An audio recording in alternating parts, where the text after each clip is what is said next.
नमस्कार। राय साहब की राय कार्यक्रम में एक बार फिर से आप सभी का स्वागत है। दोस्तों, आज हम चर्चा करेंगे फार्मा ईटीएफ के बारे में।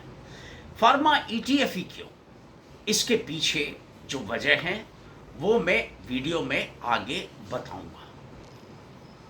अब पहले ये जान लेते हैं कि ये फार्मा ईटीएफ है क्या। फार्मा ईटीएफ एक ऐसा बास्केट है, या कह लीजिए कि शेयरों का एक ऐसा गुलदस्ता है जो फार्मा क्षेत्र से जुड़े हुए हैं। और इन शेयरों की खूबी ये है कि ये शेयर अपने कामकाज, अपने प्रोडक्ट्स, अपने जो कारोबारी क्षमता और अपना कामकाजी प्रदर्शन, इनका एक लंबा ट्रैक रिकॉर्ड है इन सभी क्षेत्रों में। और इन्होंने अपना अच्छा खासा प्रभाव बाजार पर छोड़ा है और फार्मा कॉरपोरेट जगत में छोड़ा है। और ये कितनी कंपनियां हैं इस ईटीएफ में, तो लगभग 20 कंपनियों का ये बास्केट है, जिसके अंदर टॉप की फार्मा कंपनी शामिल है। इसके अंदर हॉस्पिटल सेक्टर से जुड़ी हुई कोई भी कंपनी शामिल नहीं है। अब ईटीएफ तो बहुत से हैं। फार्मा ईटीएफ अगर आप देखिए तो कई है, लेकिन आज हम यहां चर्चा करेंगे निप्पॉन इंडिया निफ्टी फार्मा 20 की। अब निफ्टी फार्मा 20 ही क्यों? क्योंकि अभी तक जितने भी ईटीएफ लिस्टेड है स्टॉक एक्सचेंजेस में, उनमें मुझे निप्पॉन इंडिया का जो फार्मा 20 है वो सबसे बढ़िया अट्रैक्टिव रिटर्न देने वाला ईटीएफ नजर आया। ये ईटीएफ बहुत लंबा नहीं है, बहुत लंबा दौर इसने नहीं देखा है।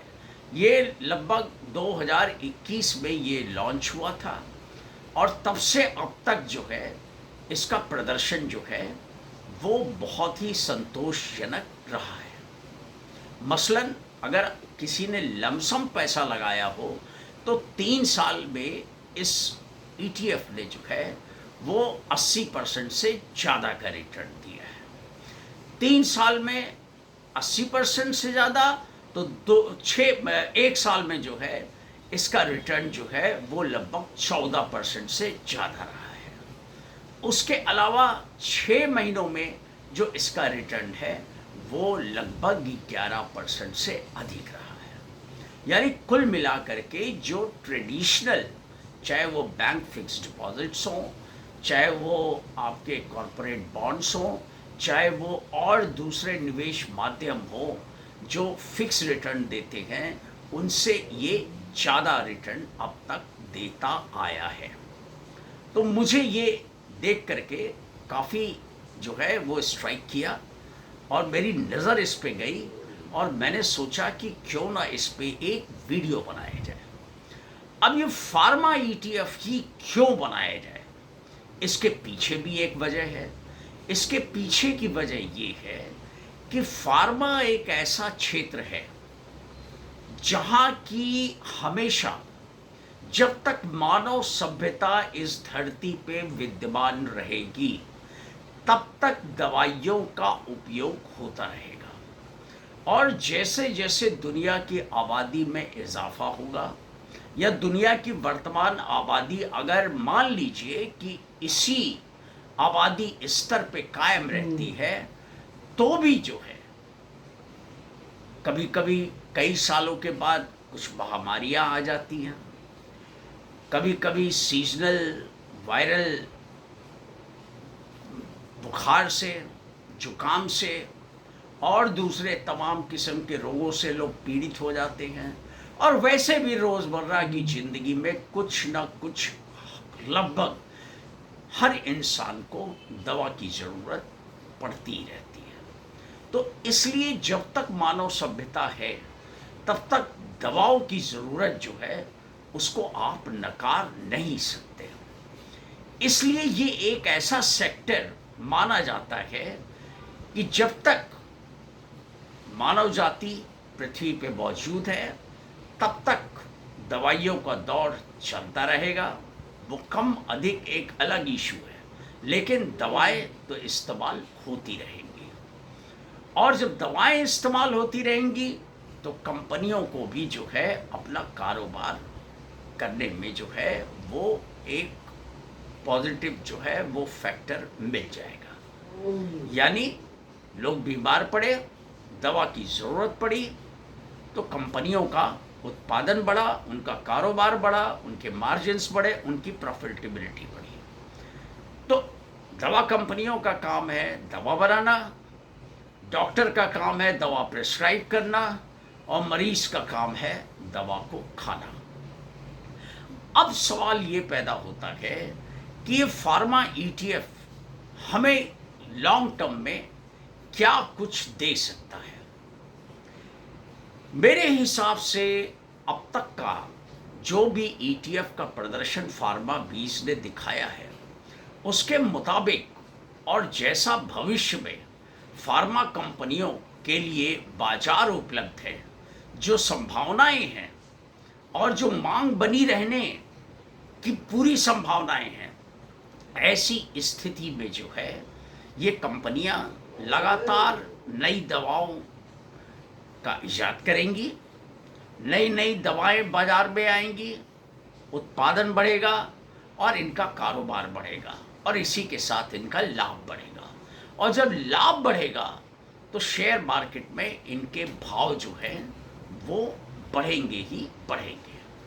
यानी ये जो शेयर है फार्मा कंपनियों के जो ईटीएफ में शामिल हैं, ये अपनी कंपाउंडिंग तो करेंगे ही करेंगे, और जब ये कंपाउंडिंग करेंगे तो चूंकि ये ईटीएफ का हिस्सा है तो इसलिए ईटीएफ का भी वैल्यूएशन जो है वो बढ़ता जाएगा और उसकी हमेशा री रेटिंग की संभावना बनी रहेगी।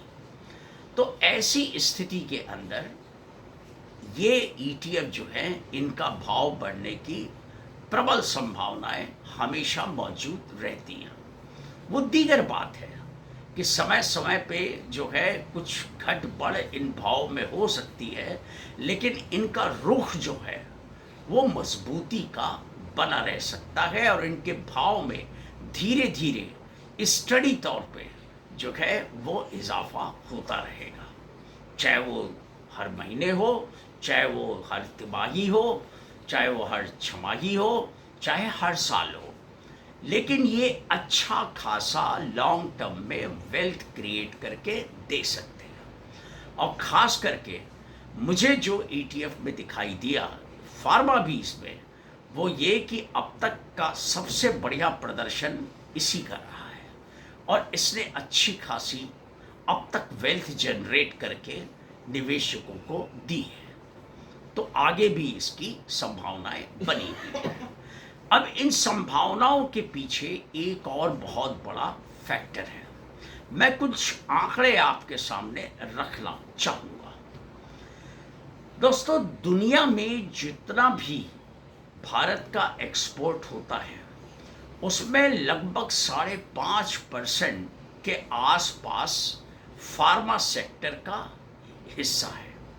यानी देश जो भी एक्सपोर्ट करता है दुनिया भर के देशों को, उनमें जो है उस एक्सपोर्ट की जो परसेंटेज है, मान लीजिए 100% जो एक्सपोर्ट हुआ तो 100% एक्सपोर्ट के अंदर जो है लगभग 5.5% जो है वो हिस्सा फार्मा क्षेत्र का है। यानी देश के कुल एक्सपोर्ट्स में फार्मा का एक्सपोर्ट 5% से ज़्यादा है। इसके अलावा जो टोटल ग्लोबल एक्सपोर्ट मार्केट है फार्मा का, उसमें भारत की हिस्सेदारी जो है वो 3% से ज़्यादा है। तो ये परसेंटेज वाइज अगर आप देखें तो ये बहुत छोटी फिगर दिखाई देती है। लेकिन अब हम दूसरे आंकड़ों पे जाते हैं। दुनिया के जो टॉप 3 एक्सपोर्टर्स हैं फार्मा क्षेत्र के, उनमें जो है अमेरिका, स्विट्जरलैंड और एक और देश, वो जो है वो ये 3 प्रमुख देश हैं जो सबसे ज़्यादा फार्मा क्षेत्र में एक्सपोर्ट करते हैं। और ये दुनिया के जो टॉप 3 एक्सपोर्टर्स हैं, उनका जो है वो योगदान, सॉरी, तीसरा एक्सपोर्टर जो है वो जर्मनी है। तो ये मतलब अमेरिका, जर्मनी और स्विट्ज़रलैंड, ये 3 सबसे बड़े एक्सपोर्टर्स हैं। तो इनका जो है टोटल वॉल्यूम, यानी आप टोटल वॉल्यूम अगर आप देखें तो ये अच्छा खासा है, और इसका मूल्य लगभग $300 बिलियन करीब है। $300 बिलियन कोई छोटी रकम नहीं होती। और इसके अंदर अब देखना ये है कि जो टॉप फार्मा एक्सपोर्टिंग कंट्रीज हैं उनमें भारत की क्या स्थिति है। तो भारत जो है टॉप फार्मा कंपनीज जो है एक्सपोर्टिंग कंट्रीज, उनमें भारत जो है वो लगभग 10वें नंबर पे है। ये कम अधिक ये जो रैंकिंग है ये कम अधिक हो सकती है, लेकिन मोटा मोटा जो मैंने आपको बताया, जो आंकड़े अभी कुछ समय से जारी हुए हैं, उन आंकड़ों के मुताबिक भारत का स्थान 10वां है।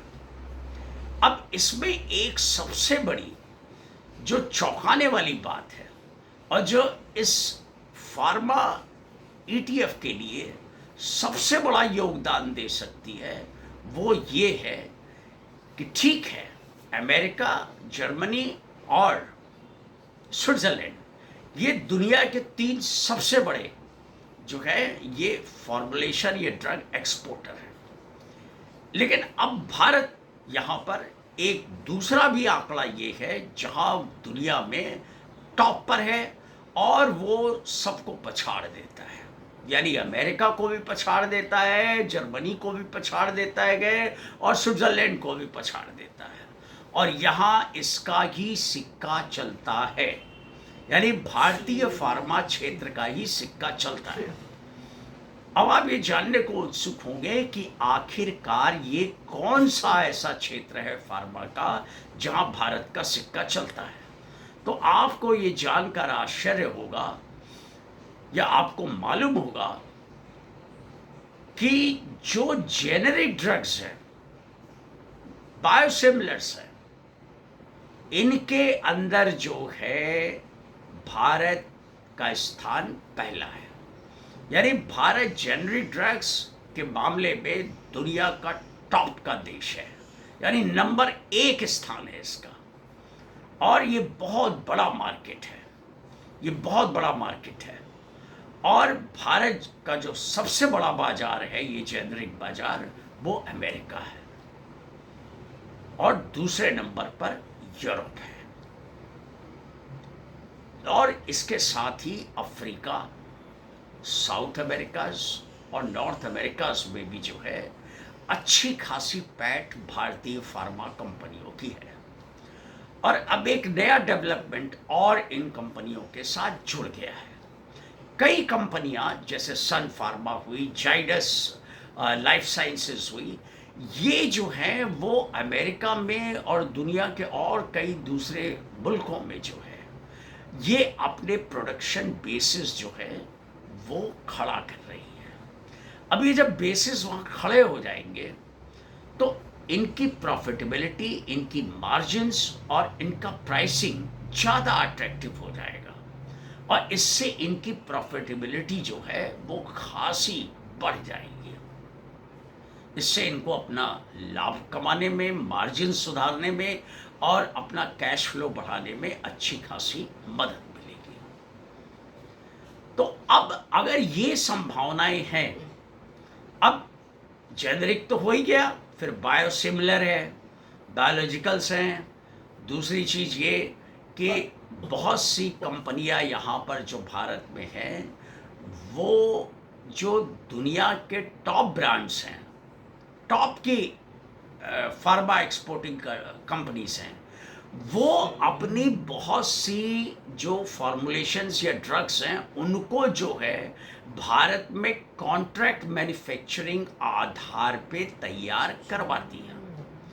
तो ये भी एक बहुत बड़ा बिजनेस भारत में बढ़ता जा रहा है।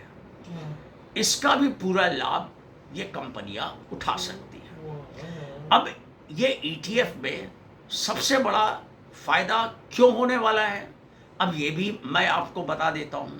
ये इसलिए होने वाला है कि देश की जो सबसे बड़ी जो जेनरिक सप्लायर है या और दूसरे फॉर्मुलेशंस या जो और दूसरे इंजेक्टेबल्स हैं उनको जो एक्सपोर्ट करती है वो है सन फार्मा। तो इस ईटीएफ में जो है सन फार्मा भी है, उसके बाद डिवीज भी है, उसके बाद डॉक्टर रेड्डीज भी है, ल्यूपिन भी है। तो ये सारी जो है सिप्ला भी है, जो रेस्पिरेटरी सिस्टम से जुड़ी हुई दवाइयों में इसका दुनिया भर में जो है वो बोलबाला है और इसकी अच्छी खासी रेपुटेशन है और इसका एक बहुत बड़ा एक्सपोर्ट मार्केट है। तो ये जो टॉप की 5 कंपनीज हैं, इन टॉप की 5 कंपनीज का जो वेटेज है फार्मा 20 के अंदर, वो वेटेज 55% से ज़्यादा है। अब आप इससे अनुमान लगा लीजिए कि आगे भविष्य में ये कंपनियां क्या करने वाली है, इनकी भावी योजनाएं क्या हैं, इनके पास कितने नए प्रोडक्ट्स हैं और इनका कारोबार कितना बढ़ सकता है। आप इसी से अंदाज लगाइए कि जब इन 5 कंपनियों का अकेले वेटेज जो है वो 55% से ज़्यादा है इस ईटीएफ के अंदर, तो उसके बाद फिर ईटीएफ जो है वो कितना लाभप्रद साबित हो सकता है। ये एक अच्छा निवेश साबित हो सकता है और अगर लंबे समय तक इसको रखा जाए, जो रखा जा सकता है, क्योंकि मैंने पहले ही वीडियो के शुरू में बोला था कि ये सारे जो कंपनियां हैं, ये सारी कंपनियों से बना जो ईटीएफ का गुलदस्ता है, ये ईटीएफ लंबे समय में एक स्टडी जो है वो रिटर्न देता जाएगा और आने वाले कई सालों के भीतर अगर कोई लॉन्ग टर्म में विश्वास करता है या इन्वेस्ट फॉर एवर कर देता है तो इससे जो है अच्छी खासी वेल्थ क्रिएट होने की संभावना हो सकती है। और मैं एक डिस्क्लेमर देना चाहूँगा, मेरे पास कुछ फार्मा 20 के ईटीएफ्स हैं और मैं हमेशा जब डिप मिलता है मुझे कोई बड़ा, मैं हमेशा खरीदता रहता हूँ। दूसरी चीज़, इन फार्मा 20 में शामिल जिन कंपनियों का मैंने जिक्र किया है या जो आगे मैं करूँगा, उन कंपनियों के बारे में ना तो मेरी तरफ से कोई इन्वेस्टमेंट एडवाइस है ना निवेश संबंधी रिकमेंडेशन है। ये विशुद्ध एकेडमिक पर्पस से ईटीएफ क्या होते हैं उनको समझने के लिए, उनकी संभावनाएं क्या है, उनका भविष्य क्या है, इन पहलुओं को टटोलने के लिए और उन पर प्रकाश डालने के लिए मैंने इन कंपनियों का जिक्र किया है। तो जो भी फैसला लेना हो आपको निवेश संबंधी, आप अपने इन्वेस्टमेंट एडवाइज़र से और अपने होमवर्क के बूते पर ही लें। तो अब इसके अलावा तमाम और दूसरी कंपनियां भी हैं, जैसे एल्केम है, जाइडस लाइफ साइंसेस है, जेबी केमिकल्स है और तमाम ऐसी तमाम कंपनियां हैं, एबॉट लेबोरेटरीज है, जो नामी गिरामी कंपनियां हैं और अपने कामकाज, शानदार कामकाज के बूते पर जानी जाती है और इन्होंने हमेशा जो है वेल्थ बना करके इन्वेस्टर्स को दी है। तो इससे जो है इस ईटीएफ में जो है वो 4 चांद लग सकते हैं और ये ईटीएफ जो है अच्छा खासा ग्रो हो सकता है और इससे जो है अच्छी खासी लॉन्ग टर्म में वेल्थ बन सकती है। इसका एक दूसरा एडवांटेज भी मुझे ये दिखाई देता है कि जैसे शेयरों में तेज गिरावट या तेज उछाल दर्ज होता है, उस तरीके से ईटीएफ्स में जो है उतना तेज उतार चढ़ाव पैदा नहीं होता है। तो इन कारणों से ईटीएफ जो है मुझे वॉलेटाइल मार्केट के अंदर ज़्यादा सुरक्षित नज़र आते हैं। और फिर ऐसे ईटीएफ जैसे फार्मा 20 हुआ, जहाँ की आगे ग्रोथ की प्रबल संभावनाएं हैं, जहाँ एवरग्रीन मार्केट मौजूद है, दवाइयों की मांग कभी ख़त्म होने वाली नहीं है, तो वहाँ नित नित नई दवाइयाँ बाजार में आने वाली हैं, आती रहेंगी। तो नया नया बाजार जो है एक क्रिएट होता रहेगा। रोग भी जो है वो तरह तरह के फैलते जा रहे हैं। तो ऐसी स्थिति के अंदर इन दवाओं का उपयोग तो होता ही रहेगा, इसको कोई रोक नहीं सकता। तो ऐसी स्थिति में मुझे ये एक बहुत सुरक्षित निवेश नज़र आता है। आपकी क्या राय है, आप क्या सोचते हैं, प्लीज़ आप कमेंट में ज़रूर लिखिए। मेरा एक आप लोग से एक आग्रह है और एक शिकायत भी है। आग्रह ये है कि आप लोग प्लीज़ कमेंट किया कीजिए, अपने विचार रखा कीजिए। और गुरेज ये है कि आप लोग कमेंट नहीं करते। तो आप कमेंट करेंगे तो मुझे भी लगेगा कि आप सीरियसली मेरे वीडियोस को देखते हैं, उन पर जो है विचार करते हैं, जो कुछ मैंने बोला है उसका आकलन करते हैं। और अगर मेरा वीडियो इस लायक नहीं है तो वो भी मुझे बताइए, कहाँ क्या सुधार करना है ये भी मुझे बताइए। मैं सुधार करने की भरपूर कोशिश करूँगा। तो आज के वीडियो में इतना ही। निफ्टी फार्मा 20 जो है, इंडिया निपॉन जो फंड का जो है वो फार्मा 20 जो है, ये एक मुझे अट्रैक्टिव निवेश लगा, सुरक्षित निवेश लगा और लॉन्ग टर्म में अच्छी वेल्थ क्रिएट करके देने वाला, यानी एक अच्छा खासा पैसा बनाकर देने वाला, दौलत बनाकर देने वाला ये एक अच्छा ETF मुझे लगा। इसलिए मैंने जो है आज इस पर वीडियो बनाकर आपके सामने पेश किया है। तो आज के वीडियो में फार्मा ETF, अगले वीडियो में फिर किसी टॉपिक पर हम और आप मिलेंगे। तो अगर वीडियो का कंटेंट अच्छा लगा हो तो प्लीज़ हमारी हौसला अफजाई कीजिए। आप मेरे चैनल को सब्सक्राइब कीजिए, वीडियो को लाइक कीजिए और ज़्यादा से ज़्यादा लोगों तक शेयर कीजिए। Thank you.